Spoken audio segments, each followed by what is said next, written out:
Muy bien, comenzamos con la primera temática. Vamos a ver un video sobre la personalidad y sobre las características de la teoría que les voy a enseñar, que se llama análisis transaccional. Yo lo integré con otras experiencias. Tengo un transitar de 35 años de psicóloga, donde hice distintas em, experiencias, formación. Así que la base que van a ver es el análisis transaccional, pero también integrado con otras teorías. Me gustaría que escuches esta conferencia. Es una conferencia hecha dentro de un contexto de una charla para parejas, pero es sobre todo para formarse como persona, porque eh, muchas veces pasa que los conflictos que existen entre las parejas a veces pasa más por una cuestión de trabajo más personal. Entonces, este contexto van a ver que yo hablo en plural, digamos, es para personas, para parejas, pero es apuntado al desarrollo de la persona, al cuidado de uno mismo y al autoconocimiento. Así que los invito a escuchar esta conferencia. Después les voy a dar algunas propuestas que pueden ir trabajando a partir de este contenido. Que lo disfruten.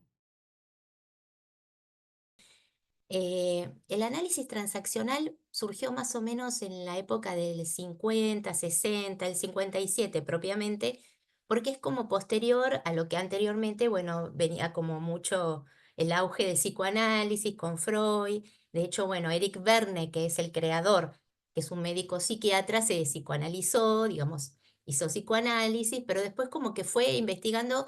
Eso fue un momento de mucho de la psicología humanista, de poner énfasis no solamente en el conflicto, en las dificultades, sino en pensar en el ser humano como sus posibilidades, sus fortalezas, su posibilidad de autorrealización, de crecimiento personal. Entonces, Eric Verne empezó como con muchos otros en esa época, está la Gestalt, está la familiar sistémica, ¿no? La terapia sistémica, surgieron nuevas maneras de mirar al ser humano, eh, y esta teoría es una teoría no solamente de una psicología individual, personal, sino también social. Por eso se llama transaccional. Viene de medio de un término, parece empresarial, pero se refiere a las relaciones y los vínculos con las personas, el dar y recibir. Entonces, empezó como a fijarse más también en esto de los vínculos, no solamente pensar en la persona como, de alguna manera el psicoanálisis trabaja mucho la subjetividad, digamos, lo que me pasa a mí, lo que vivo yo en toda mi historia, en mi historia personal, cómo lo viví yo, cómo lo sufro yo. Y acá se empezó como a ver qué le pasa a los demás también, cómo se vinculan con los otros y qué sucede en las influencias mías hacia los otros, las relaciones y los vínculos. Y también se toma como una filosofía de vida el análisis transaccional porque tiene una mirada muy positiva del ser humano. O sea, es pensar al ser humano como que nace con todas las posibilidades y potencialidades. Y por el solo hecho de existir es bueno, ¿no?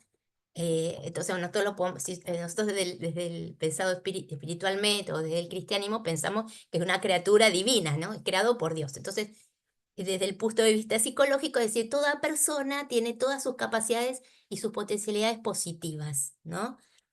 Él decía que nosotros nacemos príncipes o princesas, después nos volvemos sapos, ¿no? Por el embrujamiento que tenemos de los mandatos parentales, y después estamos buscando siempre el príncipe azul o el hada madrina para que nos saque de esa brujería, digamos, ¿no? Eso lo agregó después la neurolingüística, que es otra teoría. Pero él decía que nosotros salimos príncipes o princesas, tomando un poco el cuento del príncipe y la princesa y el sapo, ¿no? Bueno, y apunta a todo lo que es el cambio positivo, a objetivos concretos, trabajar situaciones concretas y buscar el cambio. Y también, como decía Ana, tiene muchas cosas muy similares a la cognitiva conductual, porque trabaja mucho también desde el pensamiento, la conducta, y también pensándolo como un modelo de aprendizaje en el sentido de que todos podemos aprender. No hay, o sea, está la posibilidad que nosotros podemos mejorar y cambiar. Tiene un modelo positivo del ser humano, la posibilidad de que también lo psicoeducativo, aprender técnicas, aprender aspectos nuevos de uno mismo, te ayuda al cambio, ¿no? Y no está puesto tanto en la enfermedad, sino en las posibilidades. Y también esta teoría lo que tiene es que es integradora de otras teorías, porque en realidad te ayuda un montón los elementos. Tiene varias herramientas, ¿no? Como instrumentos el transaccional. Hoy vamos a ver uno que es la personalidad. Entonces, ¿cómo el análisis transaccional piensa a la persona como algo dinámico, no como algo estático? Entonces, la definición de personalidad está expresada de esta manera. Es el modo habitual que una persona piensa, siente, dice y hace para satisfacer sus necesidades en su medio y su entorno social, en su medio físico. Entonces, es pensar a la persona que es dinámica, que no hay nada fijo, que siempre se está moviendo. Entonces, nosotros podemos decir que hoy esta persona se comporta de esta manera, tiene estas características, porque piensa, siente, dice y hace habitualmente de esta manera, ¿no? Fíjese que todo lo que piensa y siente tiene que ver con el mundo interno y serían las conductas internas del ser humano, porque es aquello que nosotros no podemos abordar, salvo ¿sí? A través de una interpretación, de lo que yo observo, lo que a mí me parece que el otro está pensando o sintiendo, pero yo no tengo, todavía telepatía son pocos los que tienen telepatía, ni adivinación, ni todo eso, ¿no? Entonces, lo que piensa y siente la otra persona lo deduzco yo por la conducta que yo observo. Pero si el otro no me lo dice, yo en el fondo no sé bien cuál es su pensamiento y su sentimiento. Solo lo que puedo ver es lo que dice y hace. O sea, lo que yo observo, lo que decís o haces. Dijiste esto y hiciste tal cosa. Fíjense qué interesante esto para la comunicación, ¿no? Porque yo cuando me comunico con el otro, lo que voy a expresar, si yo le quiero decir algo, es lo que por ejemplo, me molestó que dijiste tal cosa o me molestó que hiciste tal cosa y eso a mí me hizo sentir y ahí le cuento mi mundo interno, ¿no? ¿Y vos qué te pasó? ¿Qué sentiste? ¿Qué es lo que te llevó a hacer o decir esto? ¿No? Entonces, poder esto cuando yo comunico algo, comunico lo que el otro hizo, dice, y que mi interpretación hice yo de eso, ¿no? Porque no puedo. Después, otra cosa importante, fíjense en esto del modo habitual, qué importante cuando nosotros decimos sos, siempre o nunca, ¿no? Ante una persona. Si yo digo sos desprolijo o em, em, sos introvertido, la estamos fijando a la persona, ¿no? La persona está introvertida o tiene una conducta introvertida o estuvo desprolija en algún, pero no es. Entonces, esto del ser siempre o nunca es lo que nos hace fijar la persona y su personalidad en un lugar donde no va a cambiar. Por eso también es interesante esta mirada de la personalidad como algo que es habitual, pero no fijo, ¿no? Bueno, seguimos. Adelante. Bueno, ahora les voy a contar cómo estructura el análisis transaccional a la personalidad, ¿no? El análisis transaccional eh, dice que todo lo podemos hacer consciente, ¿no? No existe algo que no pueda uno conocer. A veces lleva más tiempo que una cosa que otra, pero siempre hay cosas que tenemos como ocultas o no conocidas, pero esto no significa que no podamos conocernos, ¿no? Entonces, la estructura de la personalidad lo dividen como tres estados de un yo. Nosotros somos un yo que nos manifestamos en tres estados, ¿no? Y en cada estado em, existen ciertas características, ¿no? ¿Qué sería cuando estoy yo está el estado yo padre, el estado del yo adulto y del estado del yo niño? El padre, el adulto y el niño. Entonces, en el estado del yo padre, padre no es como decir padre hombre, ¿no? Padre es todas las figuras parentales, las figuras adultos significativos de mi historia, no solo de mi historia, sino también de, podríamos decir, nuestra historia ancestral, ¿no? Porque ahí está todas de alguna manera, las grabaciones internas de los modos de vivir, de la cultura, de lo que piensa, siente, dice y hace, las figuras significativas de mi vida y de la vida de mis ancestros, ¿no? Entonces, es como si nosotros tuviéramos en la mente como, ¿vieron como el software y el hardware en la computadora? Digamos, el hardware en la estructura, el software en los programitas. Tenemos como un montón de programitas internos de cómo tenemos que vivir, cómo hay que ser mujer, cómo hay que ser hombre, cómo hay que ser pareja, cómo hay que amar, querer, resolver un problema, cómo hay que resolver los conflictos, cómo hay que manejarse con el dinero. Todo eso, esos son programitas como internos que nos dicen, nos dan una guía de cómo tenemos que comportarnos, ¿no? Esos programitas internos se graban en este estado del yo. ¿Eh? Lo tenemos como ahí grabado, no lo tenemos, a veces lo tenemos en el preconsciente, no tan consciente, y lo tenemos muy guardados, pero están ahí. Siempre que van a salir cuando lo necesitamos. O sea que espontáneamente nos va a salir esa manera de resolver las situaciones. Después está el estado del yo niño, que el estado del yo niño es lo que nosotros nacemos puramente niños, nacimos niños libres, ¿no?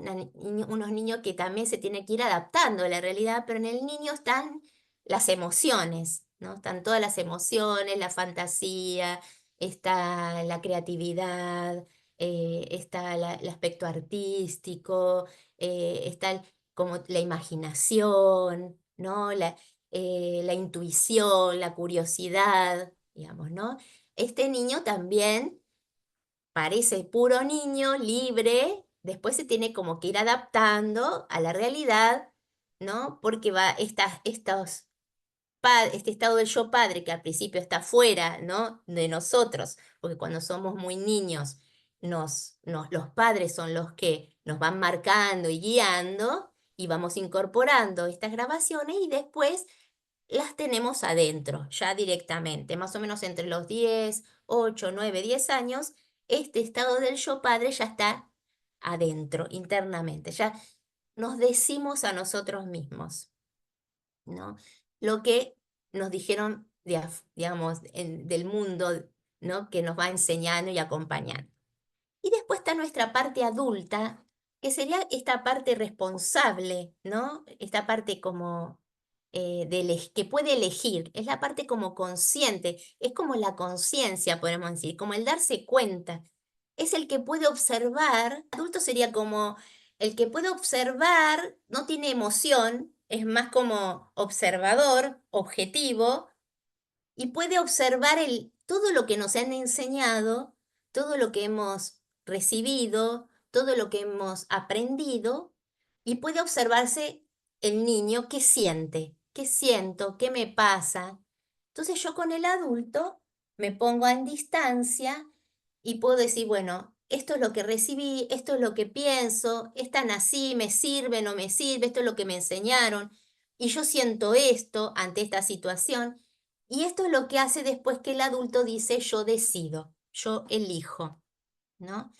Por eso el transaccional lo que dice que es muy importante desarrollar el adulto, ¿no? Porque el adulto es lo que nos da permiso, lo que nos permite tomar decisiones conscientes, porque si no, muchas veces nuestras conductas se rigen por estos diálogos internos del padre-niño y podemos llegar a repetir situaciones que no son las que quizás queremos, ¿no? A veces nosotros hacemos algunas acciones y que no queremos o nos salen sin pensar, y muchas veces viene por eso, porque no pasó por el adulto, ¿no?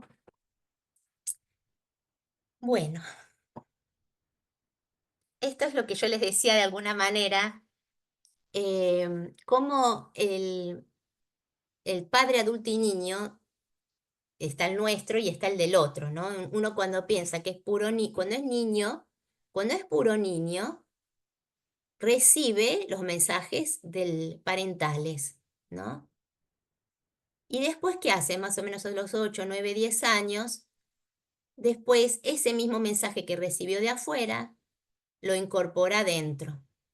Por ejemplo, si tuve un papá que fue muy exigente y cada vez que me equivocaba me decía, sos una tonta, sos una tonta, sos una tonta, ¿no?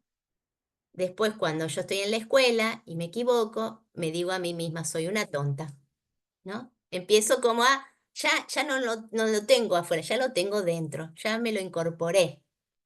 Entonces, el adulto es el que nos hace un poco ver y pensar, bueno, esto de que yo pienso que soy una tonta, ¿de dónde viene? O sea, que empezar a cuestionar. El adulto es lo que después pasa en la adolescencia, ¿no? En la adolescencia los jóvenes empiezan a mirar otras realidades, abren el mundo, empiezan a ver otras cosas y, bueno, entonces hay otras maneras, empiezan a cuestionar, entonces esto que yo pienso de mí es tan así, me lo dijo, se empieza a enojar, se empieza a diferenciar, porque empieza a pensar por sí mismo y empieza a cuestionar, ¿no? Aquello que fue recibido y va construyendo. Por eso el estado del yo padre no es algo fijo tampoco. Se va construyendo y se va mejorando. Seguramente todos nosotros, cuando éramos adolescentes o jóvenes, pensábamos muchas cosas que ahora ya no las pensamos, o las pensamos diferente, o las pensamos distinto, las fuimos enriqueciendo con la experiencia, con otras figuras parentales que hemos tenido, como maestros, profesores. La experiencia propia de vida hace que este estado de yo padre se vaya enriqueciendo y vaya construyendo nuevas programaciones, ¿no? Se va como que esta grabación que tengo, la vuelvo a grabar de nuevo, ¿no? De otra manera, con nuevas realidades.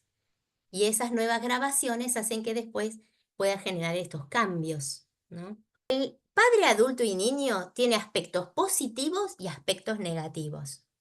El estado del yo padre, o sea, la figura parental, tiene como dos funcionalidades que tendrían que ir juntas, ¿no? Que van juntas en las personas, digamos, ¿no? Estas funcionalidades son el padre crítico y el padre nutritivo. Esto, culturalmente, la mujer, culturalmente mucho tiempo, ¿no? Fue más nutritiva. Fue más, su función parental fue más nutritiva. Y el hombre era el más crítico, el que ponía el orden, la ley, ¿no? Como que en la cultura a veces se daba estas dos cosas, en padre y madre, ¿no? Pero esto no quita que pueda ser al revés, por las características personales de cada uno, o que también una sola persona pueda tener las dos funciones, ¿no? Lo que pasa es que a veces tenemos desarrollado más un aspecto que el otro. El padre crítico es el que guía, orienta, te va introduciendo al mundo. Primero sos niño libre, pero después tenés que enfrentarte al mundo y hay que convivir con los otros y hay leyes y hay normas, tenés que esperar, ¿no? Tenés que empezar a comer la comida con tenedor y cuchillo, tenés que mirar a los dos costados para cruzar, ¿no? Tenés que parar el semáforo en rojo, digamos. Te enseña que hay que convivir con los otros, que no hay que pegar al amigo, ¿no? Te va orientando y te va dando normas y leyes de convivencia, ¿no? y para cuidarte a vos mismo, o sea, la función es del cuidado de vos mismo y el cuidado hacia los demás, pero a través de la guía y de la orientación, ¿no? El transmitir la ley, la norma. El padre nutritivo sería el aspecto más afectuoso, amoroso, que te valora, te elogia, te dice las cosas lindas que tenés y también te impulsa a crecer. Te dice, vos podés, lo vas a lograr, confío en vos. Esas serían las dos funcionalidades que tienen que ir juntas. Vos podés al mismo tiempo decirle, esto no, esto que estás haciendo no es correcto, tendrías que hacerlo de esta manera, y a la vez lo decís con una voz amorosa y tocándolo en el hombro, o sea, acariciándolo, abrazándolo o diciéndole, agarrándole la mano, o sea, le das afecto y a la vez le estás diciendo una norma como diciendo, yo te lo digo porque te quiero, ¿no? Te estoy diciendo esto porque quiero quiero tu bien. ¿No? Entonces, pueden ir, o sea, en realidad la idea es que vayan juntos, ¿no es cierto? A veces uno tiene que utilizar más uno, o sea, directamente decir no, y esto es así, y a veces hay que el momento de ser nutritivo, de dejar crecer y todo eso. ¿Qué pasa cuando pasa negativo? El padre crítico negativo, en la comunicación, tenemos como dos cosas importantes en la comunicación. Lo que comunicamos y cómo lo comunicamos, ¿no? O sea, el contenido de la comunicación y la forma de comunicarlo. Entonces, el padre crítico negativo posiblemente lo que te quiere comunicar y enseñar sea bueno, te quiere sacar bueno, pero la forma es muy negativa. Es desvalorizante, es autoritario, es agresivo, te puede pegar, te puede insultar. Te quiere enseñar algo, te quiere decir algo, pero te lo dice tan mal que el niño se queda con la forma, no se queda con lo que te quiere enseñar, con el contenido. Me trató mal, no me quiere, me odia. ¿No? Se queda con con la forma, me grita, ¿no? Entonces, un padre crítico negativo, o sea, su mensaje no llega por la forma. Y el nutritivo negativo, al revés, la forma es súper amoroso, amoroso, dulce, pero lo que te está transmitiendo es muy negativo. ¿Por qué? Porque es sobreprotector. Entonces el que es como, yo me la imagino la imagen de la viejita de Blancanieves, no, o no es la la Bella Durmiente, que va la manzana, va y le lleva la manzana, y la viejita toda dulce, amorosa, te regalo una manzana, es para vos, que está, mira qué roja, qué rica que es, cómetela, te la regalo, y la mastica y es un veneno, ¿no? Bueno, el padre nutritivo es así, el sobreprotector. Te dice, ay, pobrecito, no puede, no le sale, está solito, nadie lo quiere, la maestra es mala, el mundo es malo, el otro es malo, yo te protejo, yo te cuido, quédate conmigo, ay, yo estoy solo. Eso es el nutritivo negativo, ¿no? Es aquel que te protege tanto, te lo dice de tal forma amorosa, pero el contenido, lo que te dice, no te ayuda, ¿no? No te ayuda a crecer, ¿no? Te sobreprotege. ¿M? Entonces, por eso dicen que el padre nutritivo negativo, sus mensajes son brujos, porque uno se queda con la forma amorosa, linda, pero no te ayuda, porque empezás a pensar que no podés, no sabés, no vas a lograr. ¿M? Entonces, eso es lo que hace, como vos decís muy bien, Edison, las maneras estas negativas parentales, es lo que después, cómo son los niños, ¿no? Y ahora pasamos a la funcionalidad del niño. Al principio los niños son puramente libres y después se van teniendo que adaptar a la realidad, ¿no? Y es importante que se adapten. Entonces aparece un niño sumiso, que es positivo, que es el que va a la escuela todos los días, que se tiene que lavar los dientes, que sabe que, bueno, que sabe que tiene que hacer eso porque es su bien, entonces va adaptándose. Y el niño rebelde, que también es el que expresa lo que no le gusta, lo que no le parece, el que cuida sus cosas, este juguete es mío, esto es para mí, siento esto, no me gusta, estoy enojado, ¿no? Esto es positivo en un niño, ¿no? El tema es que de acuerdo a cómo fueron estos padres, muchas veces puede surgir un niño libre negativo. El niño libre negativo en general hay como una falta de padre, porque el niño libre negativo es como un vacío, porque el niño libre es como este niño que no tiene límites, que no tiene una guía, que no, nadie le orientó a decir son las cosas, tiene un vacío, entonces se hace a sí mismo, como que es muy egoísta, narcisista, los demás no, no son cosas, no son personas. Y no me importa, no tiene límites, ¿no? El niño sumiso negativo es el que está sometido, dice siempre que sí, por temor, no quiere que lo reten, por no hacer enojar al otro, porque no se ponga mal, hace todo que sí. Y el rebelde negativo es el que está siempre en contra de todo, ¿no? Nada le viene bien, ¿no? Siempre tiene un no, siempre se revela ante algo. La diferencia entre el libre y el negativo, el rebelde negativo, es que el rebelde siempre necesita una autoridad, o sea, reconoce la autoridad, siempre está rebelándose ante esa autoridad. El libre no existe la autoridad, es como ningunea totalmente, ¿no? No existe el otro, digamos, ¿no? Es mucho más narcisista el niño libre.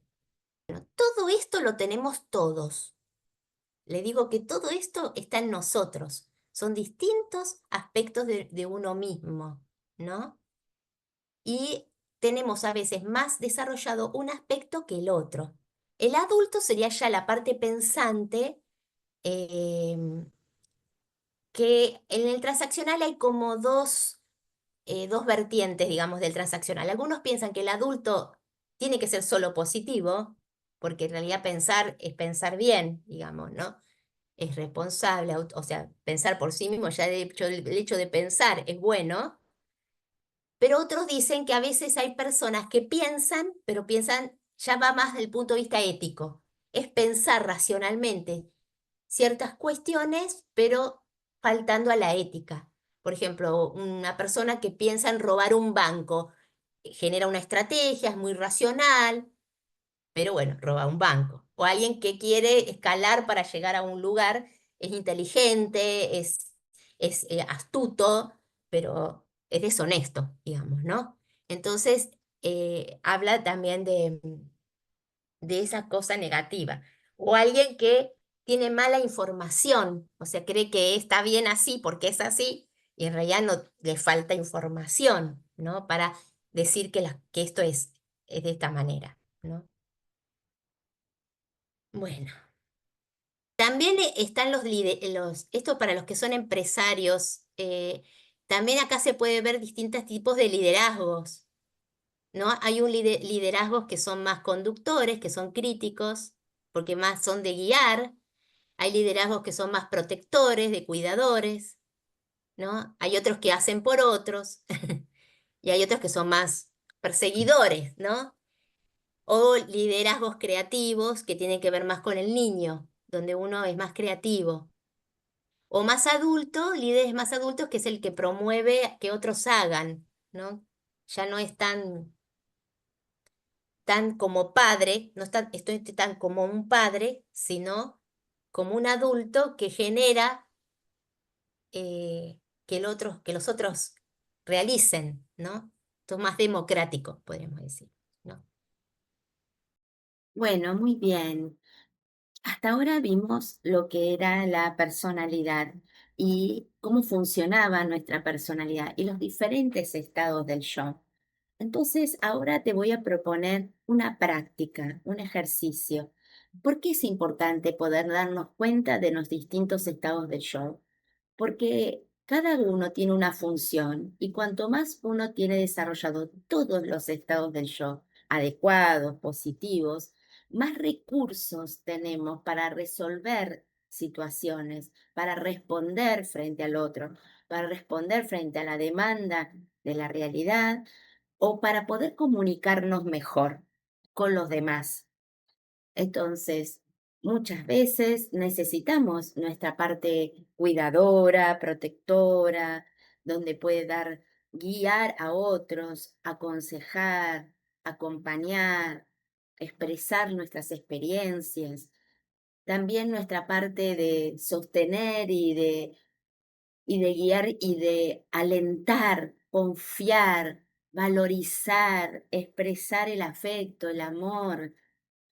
También nuestra parte niño, libre, creativa, imaginativa, donde podemos disfrutar, conectarnos con el placer, con el juego, poder también disfrutar de las cosas que nos gustan, aprender, ser receptivos y observadores a la realidad y poder incorporar y ser receptivos a lo nuevo, a lo que aparece. También poder decir que no, poner límites, decir lo que no me gusta, lo que no quiero para mí, porque esto me ayuda también a afirmar que sí quiero. Y también nuestra parte racional, pensante, que pueda coordinar e integrar todos estos aspectos de mí para poder lograr mis objetivos, planificar, proyectar, ir hacia un proyecto de vida y poner en acción todo aquello que deseo y pienso. Y poder ser coherentes también y auténticos, cada vez más auténticos en los vínculos y en las relaciones. Cuando nosotros somos cada vez más auténticos en las relaciones, logramos una profundidad, una intimidad y una plenitud muy valiosa que nos hace realmente felices. Entonces, les voy a proponer un ejercicio que es registrar comúnmente cuáles son los estados del yo en el cual habitualmente estoy. Me es más fácil y me sale más espontáneamente. Soy un padre crítico, positivo, guío, oriento de una manera adecuada o a veces me paso en el negativo. Es como ir pensando porcentajes de padre nutritivo, de padre crítico, de adulto, de niño libre, niño sumiso, niño rebelde, positivo y negativo. ¿Cuánto yo estoy? ¿Qué es lo que más habitualmente, en qué lugar estoy habitualmente? ¿En qué estado del yo estoy habitualmente? ¿Y cuál es el que menos uso? El que menos estoy, el que no tengo tan desarrollado. ¿Cuál es el que tengo un buen adulto? ¿O me detengo? Como esto del detener, observar y actuar. ¿Me detengo? ¿O me observo antes de actuar? Esa sería como la parte adulta nuestra, ¿no? Entonces, les voy a dejar un escrito, un ejercicio escrito con los pasos para poder hacer el egograma. El egograma es un diagrama de cómo está nuestra personalidad. Van a ver que en este escrito está muy claramente. Y además les voy a dejar, para el que le cuesta un poquitito más, quizás, si te cuesta un poquito más, un test que te va a ayudar y te va a orientar para ver qué es lo que más utilizas. ¿Para qué te sirve esto? Es como una manera de autoconocimiento y autoevaluación para ver que quizás si te estás pasando mucho en lo negativo, para que te propongas cambiar a positivo, ¿no? Quizás la forma de decir las cosas, quizás lo que estás expresando. Y si tenés algunos aspectos, funcionalidades que no las estás usando, para desarrollarlas, para usarlas más, porque eso es lo que nos va a permitir un equilibrio y una armonía.